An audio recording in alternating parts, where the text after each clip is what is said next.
গিরিশ নরেন্দ্রের প্রতি, মানুষে অবতার না হলে কে বুঝিয়ে দেবে? শ্রীজীবন কৃষ্ণ, কে বুঝিয়ে দেবে বাবা? আমি আমি কতবার তোদের বলেছি, ওরে আমি তোদের মতন একটা মানুষ, আমায় খেতে হয়, আমায় ঘুমোতে হয়, অসুখ করলে ডাক্তার দেখাতে হয়, অতি সাধারণ একটি মানুষ। দ্বৈতবাদে বলি, মানুষের অন্তর থেকে ঈশ্বর তাদের বুঝিয়ে দেবেন, সেখানে আমার রূপটা তারা দেখে। তাহলে এই যে আমার বাহ্যিক রূপ, তোদের অন্তরের ঈশ্বর বল, ভগবান বল, ব্রহ্ম বল, সেই ওই রূপটি পরিগ্রহ করে তোদের অন্তর থেকেই তোদের বোঝাচ্ছে, তাই নয় কি? একেই ব্রহ্মত্ব বলে, আর এই ব্রহ্মত্বই তোদের বোঝাবে, সে অবতার নয়।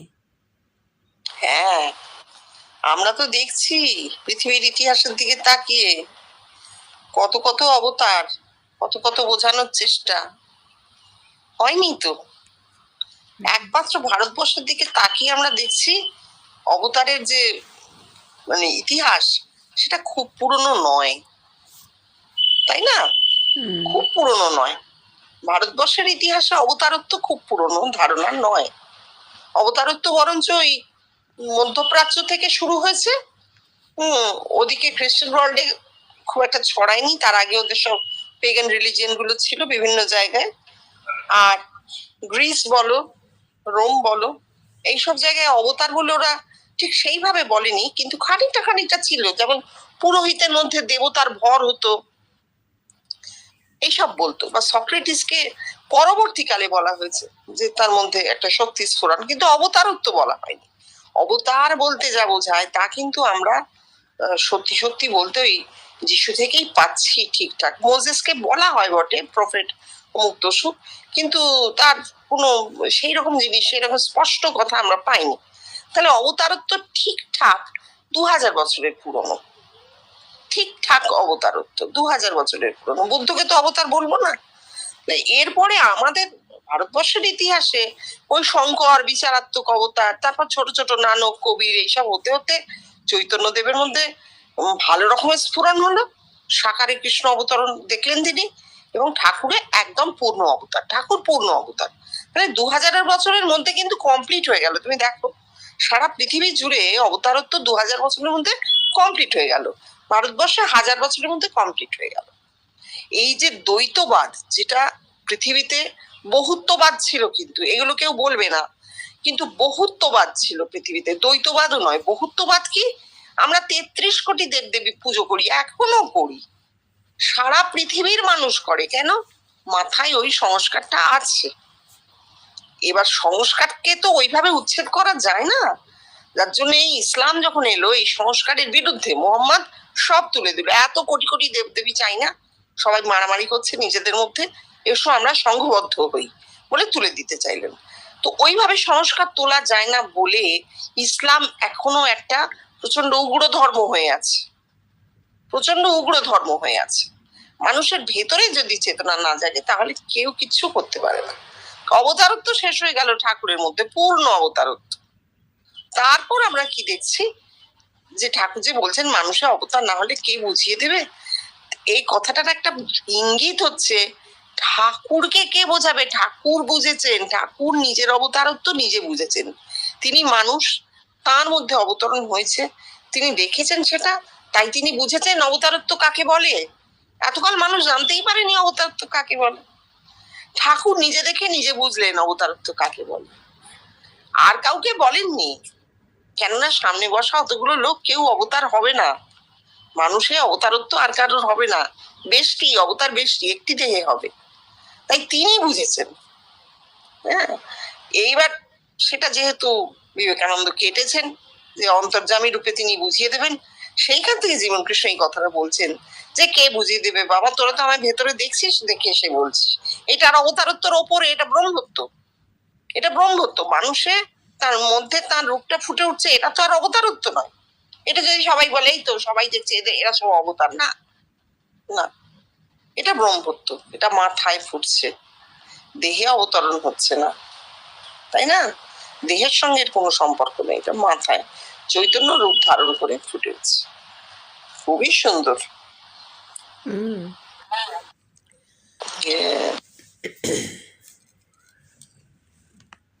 শ্রীরামকৃষ্ণ, বাপ যে ছেলের হাত ধরে সে কখনো খানায় পড়ে না। শ্রীজীবন কৃষ্ণ, এইটি ধারণা। হ্যাঁ, কঠিন ধারণা। এইটুকুর জন্য খুলতে হলো, কিন্তু কঠিন ধারণা।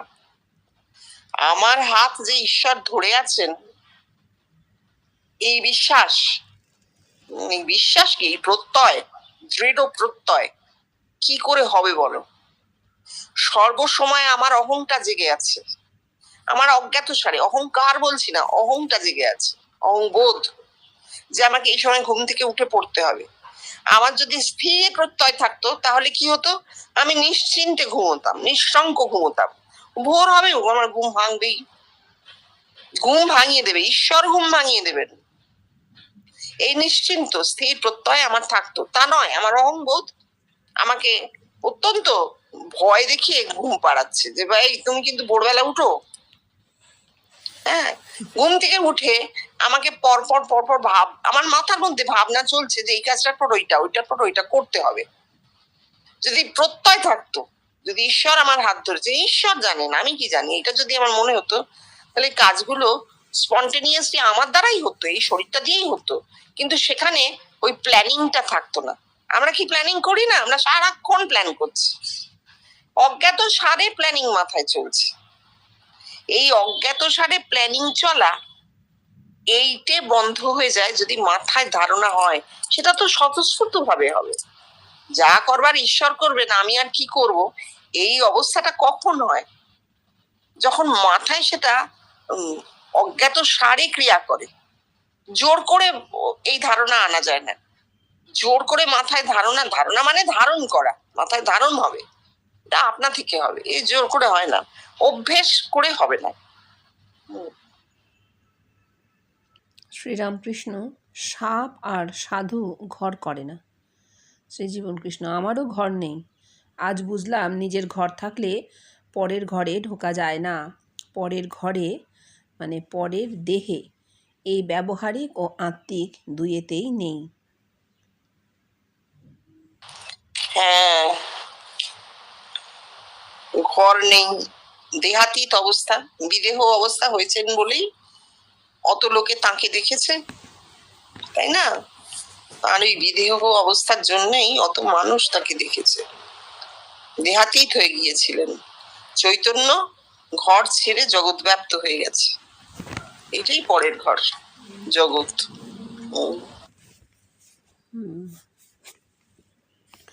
শ্রীরামকৃষ্ণ, আমি শিওরে রাখাল ভোজন করালুম, তাদের হাতে হাতে সব জল পান দিলুম, দেখলুম সাক্ষাৎ ব্রজের রাখাল। শ্রীজীবন কৃষ্ণ, আচ্ছা বলতে পারিস তোরা কেন আমায় দেখিস? এই যে তোরা আমায় দেখিস, তার মানে ক্রমাগত চেষ্টা চলেছে এই বোঝাতে যে তত্ত্বমসি, অর্থাৎ তুই সেই ভগবান। আর ঠাকুর এ কি দেখলেন বল দেখি? সব দেখলেন সাক্ষাৎ ব্রজের রাখাল। এ যাবৎ শুধু কল্পনাই ধর্ম হয়ে এসেছে। এই সত্য ধর্ম কি দ্বৈতবাদে বলি, ভগবান এইখানেই দেখাচ্ছেন। আসলে দ্বৈতবাদের প্রতীক, বুঝেছো? দ্বৈতবাদ মানে কিন্তু প্রতীক হয়ে যাচ্ছে। একমাত্র অদ্বৈতবাদে কিচ্ছু নেই, আমি ছাড়া কিছু নেই তো, একা আমি। সে আমি ক্ষুদ্র হতে পারে, দেহের মধ্যে অনুভূতি হতে পারে, আবার সেই আমি বৃহৎ দেহাতীত অনুভূতি হতে পারে, দুটোই হতে পারে। অদ্বৈতবাদ এই জন্যই সুন্দর যে এর মধ্যে কিন্তু কোনো মিশেল নেই, কোনো মিশেল নেই, যা আছে তা আছে একদম বস্তুতে। এই যে আমরা ওকে দেখেছি, উনি তো আর প্রতীক নন, উনি তো একটা জীবন্ত মানুষ ছিলেন। এটাই হচ্ছে তফাৎ, যে আমরা দেখেছি একটা জীবন্ত মানুষকে, তার সময় তিনি বাইরেও আছেন, আবার ভেতরেও তাকে লোকে দেখছে। প্রতীক নয়, ব্রহ্মত্ব কোনো প্রতীকে হবে না। প্রতীকাপন্ন লোক ব্রহ্মত্ব পায় না, বলা হচ্ছে ব্রহ্মসূত্রে। তাহলে উনি প্রতীক নন। আর অবতারত্বে প্রতীক আছে তো, দ্বৈতবাদ। অবতার নিজের দেহে যা দেখেছেন দেখেছেন, তিনি অপর ব্যক্তিকে সেই জিনিস, চৈতন্যের সেই অবতরণ করিয়ে দিতে পারেন না। তিনি শক্তি দ্বারা কিছু অনুভূতি দিতে পারেন। অবতরণ একটি মানুষই হবে, এবং তিনি এইটি জেনেছেন যে মানুষের মধ্যে ঈশ্বর আছেন, তাই শাক্তি করছেন, যাতে সেই যাকে শাক্তি করছেন সেই মানুষটি কিছু পায়, অনুভূতি পায়, মন অন্তর্মুখ হয়। ঠাকুর বলছেন, একজন জিজ্ঞেস করছেন ঈশ্বরকে কি করে পাবো, বলছেন কি করে বাবা, নির্জনে নির্জনে থাকো আর খুব করে প্রার্থনা করো, কাঁদো, ব্যাকুল হও, ঈশ্বরের জন্য ব্যাকুল হও। এই যে ঠাকুর বলছেন, এই বলাটার মাধ্যমে কি হচ্ছে, সে যাকে বলছেন তার মধ্যে একটা সুপ্ত ভাবে কিন্তু শক্তি কাজ করতে শুরু করেছে। এইটাই ঘটনা। এই হচ্ছে দ্বৈতবাদের ধর্ম। তো দ্বৈতবাদের ধর্ম স্থায়ী তো হলোই না, উল্টে প্রতীক। ওই রাখাল, ঠাকুর বলছেন রাখাল ভোজন করানো, সবাই ভাবছে যে তাহলে রাখালের মধ্যে কৃষ্ণকে দেখা হবে। এই কথাটার একটা গূঢ় অর্থ হচ্ছে, অনুভূতিতে যে কৃষ্ণ দেখছি সে কিছু সত্য নয়, আমার কল্পনা রূপ ধারণ করছে। আমার কল্পনায় কৃষ্ণের একটা রূপ আছে, তো ভারী মধুর একটি রূপ আমার কল্পনায় আছে কৃষ্ণের, সেই রূপটাই ধারণ করছে। মানুষ তো ব্রহ্ম, সে নিজে সৃষ্টি করতে পারে, সে নিজে কৃষ্ণকে সৃষ্টি করে কৃষ্ণকে দেখছে। এইটা দ্বৈতবাদ, এইটা দ্বৈতবাদ। আর জীবন কৃষ্ণ যে কথা বলছেন সত্য ধর্ম, সেটা দ্বৈতবাদ নয়, তা অদ্বৈতবাদ। যদিও তিনি বলছেন ভগবান এখানে দেখাচ্ছেন, হ্যাঁ, তা না বললে এই কথাটা বলতে হবে, ভগবান এখানে দেখাচ্ছেন। তার কারণ যারা বসে আছেন ঘরে, বা এখনো আমরা যারা আছি, আমাদের দ্বৈতবাদ এখনো সম্পূর্ণভাবে বিনষ্ট হয়নি। তাই জন্য ভগবান করছেন এটা বললে খানিকটা নুইয়ে যায়, মাথাটা একটু নুইয়ে যায়, এই আর কি। হ্যাঁ, শ্রীরামকৃষ্ণ সন্ন্যাসী নারীর ছবি হেরবে না। শ্রীজীবন কৃষ্ণ, এর অপর মানে এ যাবৎ কেউ সন্ন্যাসী হয়নি। ভোলা ভাবতে লাগলো, একদিন শ্রীজীবন কৃষ্ণ কথা প্রসঙ্গে বলেছিলেন, দেখ, মায়ের মানে মানিকবাবুর শিশুকন্যা ক্লাস 1 কিংবা 2-তে দুটো সাবজেক্টে ফেল করার সংবাদ যখন আমার কানে যায়, তখন আমি বলেছিলাম আজ মাই দুটো রাজভোগ খাবে। তার শিশুকালে তারা আমার বুকে নেচেছে রে। আজ সে একটু বড় হয়েছে আর সে সামনে আসে না। মায়ের বয়স এখন 11-12। আর একদিনের একটি ঘটনা, ভবানীপুর থেকে একটি নবাগত ভদ্রলোক তার একটি কন্যাকে সঙ্গে করে ঘরে এসে প্রবেশ করলেন। কন্যাটির বয়স 13-14, ফ্রক পরা। শ্রীজীবন কৃষ্ণের শ্রীচরণ স্পর্শ করে প্রণাম জানিয়ে ঘরের একটি কোণে উপবিষ্ট হলো। মেয়েটির প্রণামের সময়, থাক মা, আমি তোকে প্রণাম হই মা, আমি তোকে প্রণাম হই, এই কথা বলে তাকে বসতে অনুজ্ঞা করলেন ও একটি দীর্ঘশ্বাস ত্যাগ করলেন। এইদিকে পাঠ ও তার দেহতত্ত্বে যৌগিক রূপের ব্যাখ্যাও চলতে লাগলো। কিছুক্ষণ পরে শ্রীজীবন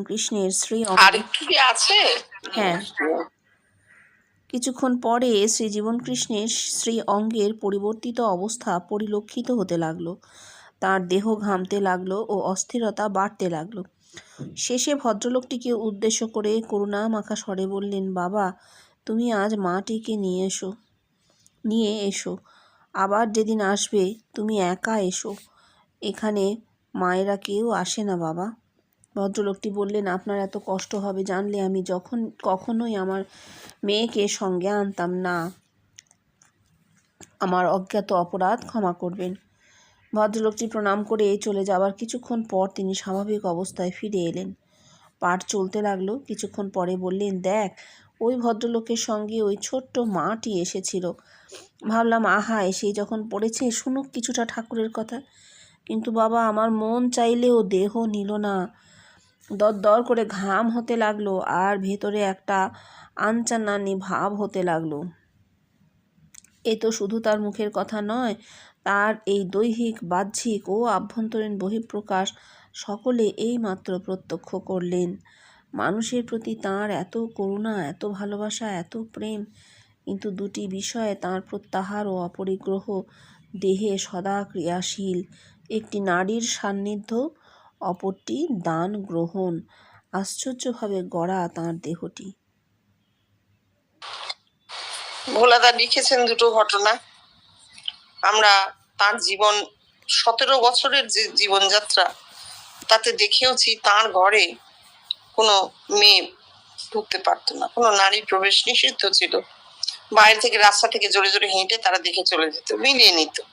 হয়তো দেখেছেন কেউ জীবন কৃষ্ণকে, তিনি মেলাবেন। মেয়ে হলে সে তো মানুষ, মেলাবে কি করে, ঘরে তো ঢোকা বারণ। সে ওই রাস্তা দিয়ে হেঁটে যাবার সময় দেখে নিত। আবার তিনি বাজারে যাচ্ছেন, অনেকের বউ বেরিয়ে এসে দেখছেন, রাস্তা দিয়ে তো তিনি হেঁটে যাচ্ছেন, তাকে তো হেঁটে যেতে হচ্ছে, সে বউটি দেখে নিচ্ছে যে হ্যাঁ এনাকেই দেখেছে। এমনও ঘটেছে। আবার আমরা এমনও শুনেছি, তিনি একা নির্জন ঘরে, তখন একটি 16-17 বছরের মেয়ে ঢুকে বলেছে, আমাকে একটু জল দেবেন, প্রচন্ড তাত বাইরে, রোদ্দুরের, ঘেমে নেই। ঘরের দরজা তো খোলা থাকতো। তিনি বলেছেন হ্যাঁ এসো, এই যে কুঁজো জল গড়িয়ে তাকে দিয়েছে, সে খেয়েছে, খেয়ে চলে গেছে। এমনও শুনেছি। কিন্তু তখন তিনি একা, তার ঘরে একটিও মানুষ নেই।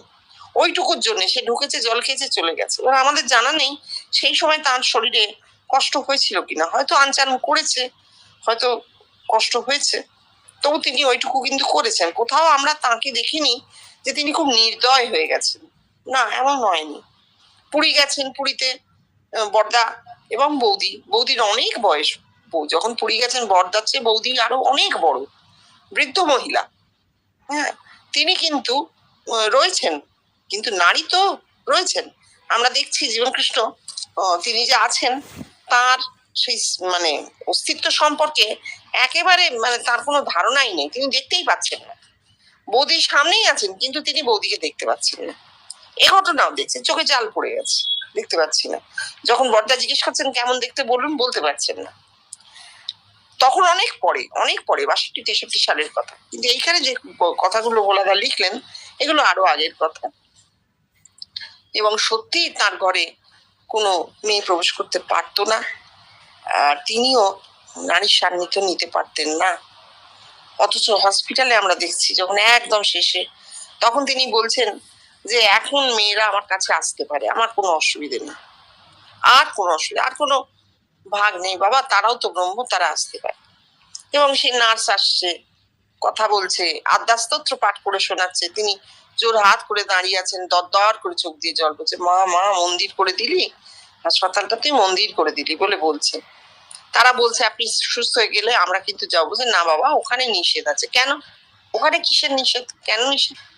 কারণ ওখানে এতগুলো লোক যায়, এই নারী পৌঁছলে, একবার একটি মেয়ে পৌঁছলে তারপর অন্য বহু মেয়ে যাবে, ওইখানকার যে অবস্থাটা, যে পরিবেশটা, সেটা সম্পূর্ণ নষ্ট হয়ে যাবে। এই জন্য তিনি বলছেন। আর একটা জিনিস আমাদের খুব মনে রাখতে হবে, জীবন কৃষ্ণের বেষ্টি, তার একটি বেষ্টি ছিল, পূর্ণ বেষ্টি। সেই বেষ্টিতে তার এই কামিনী কাঞ্চন, ত্যাগ, প্রত্যাহার, মুক্ত সুখে সব ছিল, অপরিগ্রহ, প্রত্যাহার সব ছিল। তার বেষ্টি তো আমরা পাইনি, তার জগৎব্যাপীতে আমরা আছি। বেষ্টি কেউ পায় না, তিনি চাইলেও কাউকে দিতে পারবেন না। ঠাকুর চেয়েছেন, দিতে পারেননি। ঠাকুরও তো চেয়েছিলেন, দিতে পারেনি। বেষ্টি কাউকে দান করা যায় না। জগৎব্যাপী তিনি কিছুই দান করতে পারেননি, জগৎব্যাপীতে তিনি শুধু মিশে গেছেন। তাই আমরা এই অবস্থায় এসেছি। খুব সুন্দর এই যে জায়গাটা। ঠিক আছে। 17 ফেব্রুয়ারি মঙ্গলবার।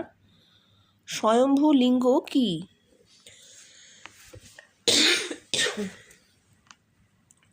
সহস্রারে আপনা হতে আত্মার সংকলন। স্বামীজির মতে দ্বৈতবাদ মিথ্যা। শ্রীজীবনকৃষ্ণের দেহটি আত্মার সগুণ রূপ।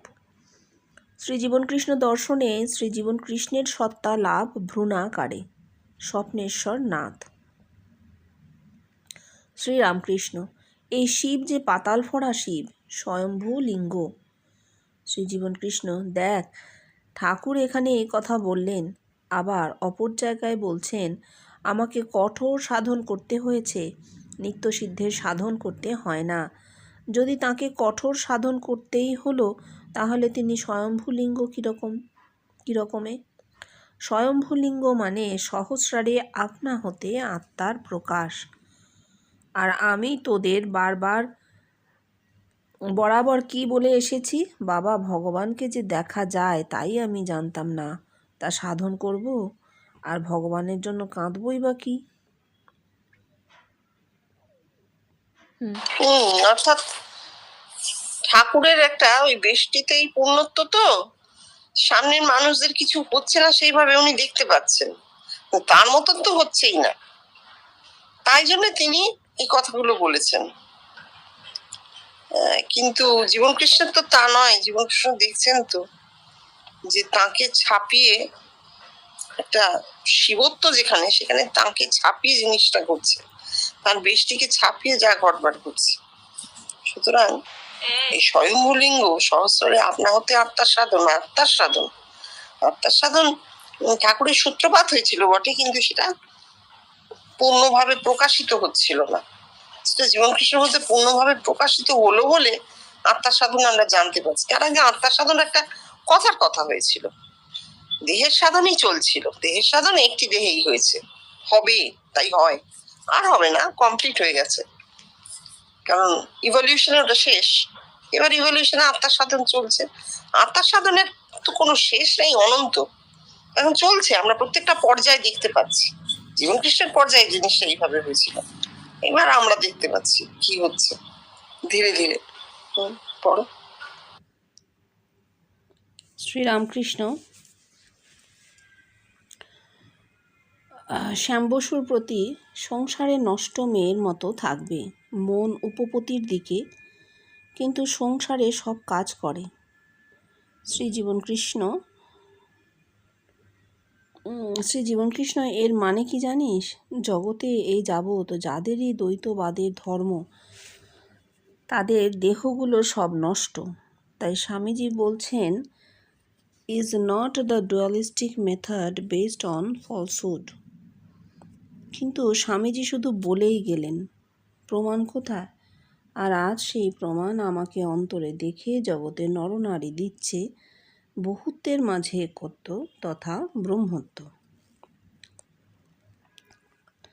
দেখ, ডক্টর আরকট প্যান্থাইজমে বলছেন, the moral life thus becomes universal. To live in perfect goodness is to realize oneself in the all. একজন মানুষ যিনি পারফেক্ট গুডনেসে আছেন, তিনি নিজেকে সকলের মধ্যে অনুভব করেন। কিন্তু তিনি যে সকলের মধ্যে নিজেকে অনুভব করছেন তার প্রমাণ এ হচ্ছে অষ্টবক্র সংহিতায় যে আত্মজ্ঞানীর কথা আছে তাই। কিন্তু জগৎ যখন প্রমাণ দেবে যে আমরা আপনাকে আমাদের মধ্যে দেখি, সেটাকে ওরা কি বলবে জানিস? আমার দেহটাই আত্মার অ্যাবস্ট্রাক্ট ফর্ম। আর দেখ, এই কথাই একজন বিদেশি দার্শনিক ডেভিড হকিংস কি লিখছে। In the Aristotelian tradition, the soul is described as the form of body, and by form is mental all the habitudes and capacities of the body. কিন্তু দেখ বাবা, তোদের দেশের বড় বড় পণ্ডিতেরা এ কথা বলতে পারে না। তাদের আত্মা ওই ঠাকুর যা বলেছেন কেমন তা মুখে বলতে পারা যায় না। ঘি কেমন না ঘি যেমন, কিন্তু এর পরেরও যে একটা অবস্থা আছে তা কেউ বলছে না। আর বললেই বা কে নেবে? ঠাকুরেরই কথা তোমার কথা লবে কে? আর সেই কারণেই বেদের ওই উত্তম পুরুষকে নিয়ে আর কেউ ঘাঁটায় নে বাবা। তোদের আমি বলি না, দেখ, যে মুহূর্তে তোরা আমায় তোদের দেহেতে দেখলি, সেই মুহূর্তে তোরা আমার সব কিছু পেয়ে গেলি, তবে ইন এমব্রয়ো।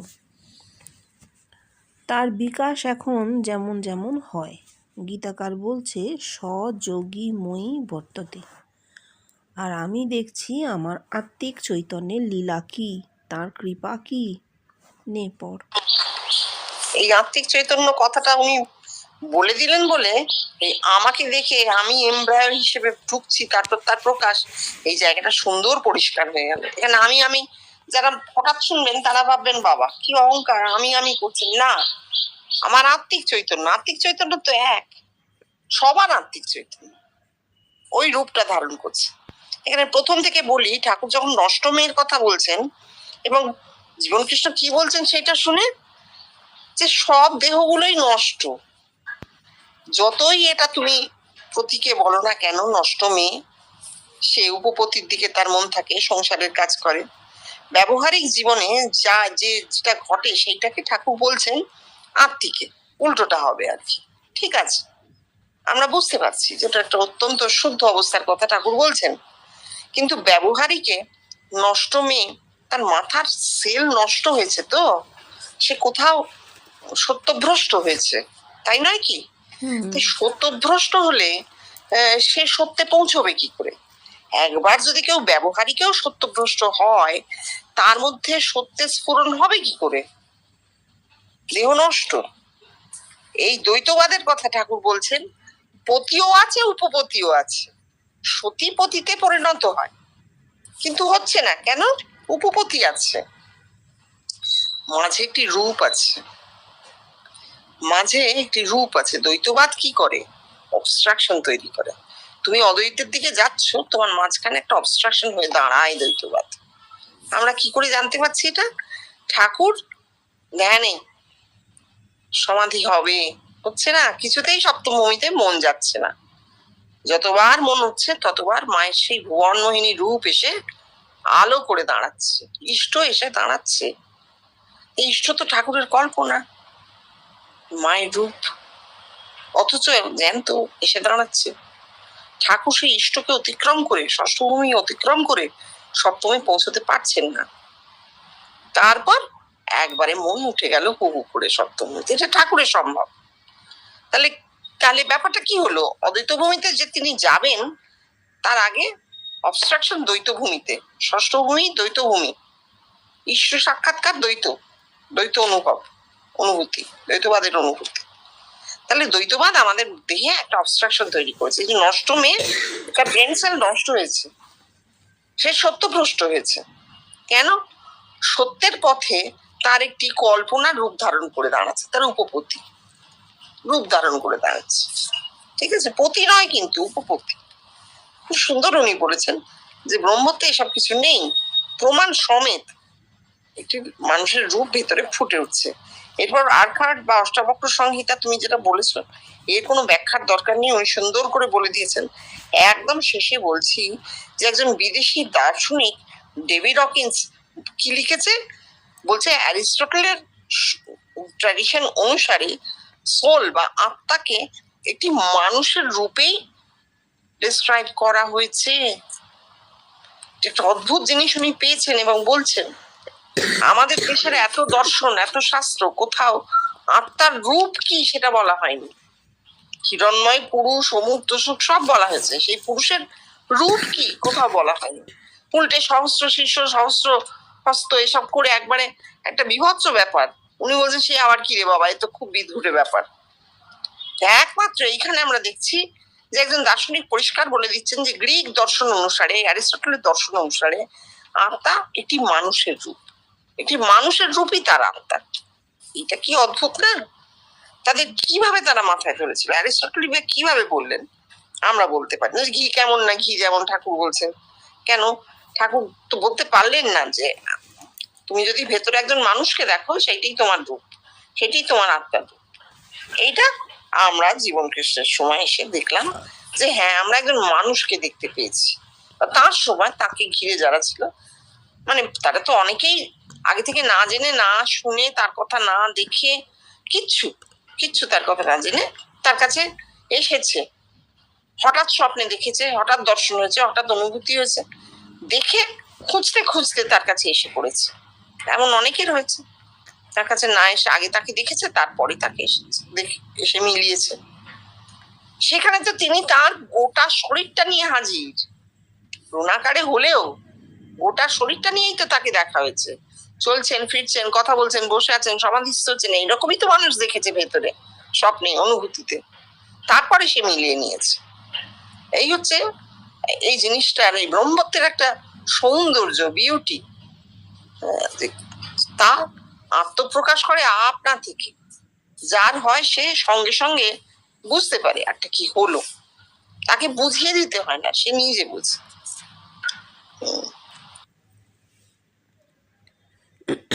শ্রীরামকৃষ্ণ, প্রলয়ের সময় সব ধ্বংস হয়ে যাবে, কিছুই থাকবে না। মা কেবল সৃষ্টির বীজগুলি কুড়িয়ে রেখে দেবেন, আবার নতুন সৃষ্টির সময় সেই বীজগুলি বার করবেন। শ্রীজীবন কৃষ্ণ, আবার নতুন সৃষ্টির সময় সেই বীজগুলি বার করবেন, এর কি অর্থ করবি? বেষ্টিতে এর কোনো অর্থ নেই, কারণ তা প্রমাণহীন। শুধু নতুন সৃষ্টি বলতে কি ঠাকুরের ওই তোমরা সব বসে আছো আমি সব রাম দেখছি, এই কি তার নতুন সৃষ্টি? তিনি যে সব রাম দেখছেন না কি দেখছেন তার কোনো প্রমাণ নেই। কিন্তু নতুন সৃষ্টির সময় আবার সেই বীজগুলি বার করেন, অর্থাৎ আমি আমাকে মানুষের দেহে সৃষ্টি করছি। আমার আমি নাশের পর সেই সৃষ্টির প্রমাণ দিচ্ছে জগতের মনুষ্য জাতি, আমি না। আমি আত্মা সাক্ষাৎকার করলাম, আমি সৃষ্ট হলাম, আবার আমি নতুন করে নিজেকে সৃষ্টি করলাম মনুষ্যের দেহে। এই আমি আবার নিজেকে নতুন করে বার করলাম। বুঝতে পারলি? কি অদ্ভুত কথা তো বলছেন না, হ্যাঁ, কি অদ্ভুত কথা বলছেন। প্রলয়ের সময়, প্রলয় কি দেখো, তার যখন স্থিত সমাধি হয়ে তিনি জড় সমাধিতেও কি বলে জড় সমাধি হয়ে তিনি বীজবৎ হয়ে গেলেন, এগুলো তার বেষ্টি। তখন তো প্রলয় হয়ে গেল, তারা আমি সম্পূর্ণভাবে নাশ হয়ে গিয়ে জড় সমাধিতে গুটিয়ে বীজবৎ হয়ে গেল। আত্মার মধ্যে জগৎ দর্শন হলো বিশ্বরূপ, সেই জগৎ গুটিয়ে বীজবৎ হয়ে গেল, প্রলয়। এই হচ্ছে প্রলয়। আত্মিকে ছাড়া প্রলয় এভাবে তো বোঝা যাবে না, যে মানুষটা সম্পূর্ণ অহং বীজবৎ হয়ে গেল। বীজবৎ মানে যে বীজ থেকে এত বড় দেহের জন্ম, পিতৃরেত, পিতার শুক্র, সেই শুক্রে যে অবস্থায় প্রাণ থাকে, কি কঠিন, কি কঠিন। দেখো আমাদের প্রত্যেকের দেহ কিন্তু সেই শুক্র থেকে এসেছে, অথচ আমাদের অনুভূতিতে সেই শুক্রে ফিরে যাওয়া, দেহ সম্পূর্ণভাবে নাশ, দেহের অনুভূতি মানে দেহটাই নেই মনে হবে, সেই শুক্রে প্রাণ যে অবস্থায় ছিল সেই অবস্থায় চলে যাওয়া, একেই প্রলয় বলে। একটা দেহে হয়েছে, ওর দেহে। সেইখান থেকে যখন উনি ফিরছেন, এই জড় থেকে, জড় সমাধিতে বীজবৎ, বীজবৎ থেকে লয় নেই, কিছু নেই, তারপর ফিরে আসছেন কোথায়? বেদান্তের চতুর্থ ভূমি, আগম নিগম মিলিয়ে একাদশ ভূমি, স্বপ্ন, স্বপ্ন চৈতন্যে ফিরছেন। দেহ তো তার যায়নি, এটা পুরোটাই তার চৈতন্যের কথা। বেষ্টির আত্মিক চৈতন্য কিভাবে কিভাবে ডেভেলপ করে এই অবস্থায় এলো, যখন ফিরছেন স্বপ্নে, স্বপ্ন চৈতন্যে তার ফেরা হচ্ছে। স্বপ্ন চৈতন্য তার দেহে আটকানো নেই। স্বপ্ন চৈতন্য হচ্ছে কালেকটিভ আনকনশাস, সমস্ত জগতের চৈতন্য, জগতের নির্গুণ চৈতন্য, যে নির্গুণ, নির্গুণে নামছেন, আনকনশাস। এই কালেকটিভ আনকনশাস এর নামার পর, কালেকটিভ আনকনশাস এর ঠিক ঠিক বাংলা কি হবে আমি জানি না, এটা আমার অপারগতা, অক্ষমতা, শ্রোতারা নিশ্চয়ই ক্ষমা করবেন। যাই হোক, সেই কালেকটিভ আনকনশাসে তার স্বপ্ন চৈতন্য তিনি নামছেন, তিনি নামছেন, তার চৈতন্য নামছে। তার ফলে জগতের বিভিন্ন মানুষ যাদের দেহে কালেকটিভ আনকনশাস থেকে কিছু কিছু স্ফুরণ আসছে, তারাই তাকে দেখেছেন, একদম স্পষ্ট। কেন সব মানুষ তাকে দেখেননি, তার প্রধান প্রমাণ হচ্ছে তার ক্রিয়াটি নির্গুণে হচ্ছে। এই কালেকটিভ আনকনশাসকে নির্গুণ বলতে পারো, ক্রিয়াটি নির্গুণ। কালেকটিভ মানে সমগ্র জগতের, জগতের দিচ্ছে যৌথ অবচেতন। হ্যাঁ, অবচেতন আমি বলবো না, আনকনশাসকে অবচেতন বলা উচিত না, সাবকনশাস হচ্ছে অবচেতন। হ্যাঁ, সাবকনশাস হচ্ছে অবচেতন। সাব কথাটার মধ্যে একটা নিম্ন গতি আছে, কিন্তু এটা তো ঊর্ধ্বগতির কথা। আনকনসিয়াস আর সাবকনসিয়াস এক তো হবে না, যৌথ নির্গুণ চেতনা, যৌথ অচেতন বলতে পারে, যে চেতনা এখনো জানা যায়নি, নির্গুণে আছে। এই নির্গুণে আছে বলেই, কালেকটিভ আনকনসিয়াসে আছে বলেই জগতের সব মানুষ তাকে দেখেনি, দেখা সম্ভব নয়। কিছু কিছু দেহে ফুটফুট ফুটফুট করে ফেটে গেছে। খুব ভালো করে বলতে গেলে দেখো, ধরো একটা জায়গায় মাটির তলায় আগুন আছে, মাটির তলায় আগুন আছে, কি করা হয়? এরকম আছে জায়গা, লোকে বলে ওখানে আগ্নেয়গিরির মতন আগুন আছে, জায়গাটা ঘিরে রাখা হয়, একটা অনেকটা এরিয়া দিয়ে, তার বাইরেও কিছুটা এরিয়া নিয়ে জায়গাটাকে ঘিরে রাখা হয়, যাতে মানুষ সেখানে না যায়। তা আমরা দেখতে পাচ্ছি এরা কোথায় আগুন, কোথায় আগুন? না, আগুন ওইরকম ভাবে বেরোয় না। যে জায়গাকার মাটিটা একটু আলগা হয়ে গেছে, ফট করে সেখানে ফুটে উঠে আগুনটা বেরিয়ে আসছে। হঠাৎ করে একটা জায়গায় গড়গড় করে আগুন অনেক বেরোতে থাকে, পরে উঁচু হয়ে ঢিবি হয়ে যায়, তখন বলে ওটা আগ্নেয়গিরি। একা ওই মুখটা দিয়ে আগুন বেরোচ্ছে, কিন্তু তার চারপাশের জমিতে নিচে আগুন আছে। এও তাই, কোনো মানুষের মাথায় আগুনটা ফট করে ফুটে ওঠে, তার রূপটা দেখতে পাওয়া যায়। আবার কোনো মানুষের আছে, নির্গুণে আছে, কিন্তু প্রকাশ হয়নি। আমাদের সমগ্র মনুষ্য জাতির সাধনা, সমগ্র মনুষ্য জাতির বিবর্তন হচ্ছে সেই আগুনের প্রকাশ, অগ্নিবিদ্যা, আগুনের প্রকাশ। ঘটবে, ঘটবে, ঘটতেই হবে। মানুষ নিজেকে জানবে, এর জন্যই তার জন্ম। প্রত্যেকটি মানুষ নিজেকে জানবে, এই জন্যই এই মনুষ্য জাতির মধ্যেই বিবর্তন, নাহলে এই বিবর্তনের কোনো মানেই নেই। অদ্ভুত। ঠিক আছে, আজকে এই অবধি থাকুক তাহলে। মাসি, আমি একটা প্রশ্ন আমাকে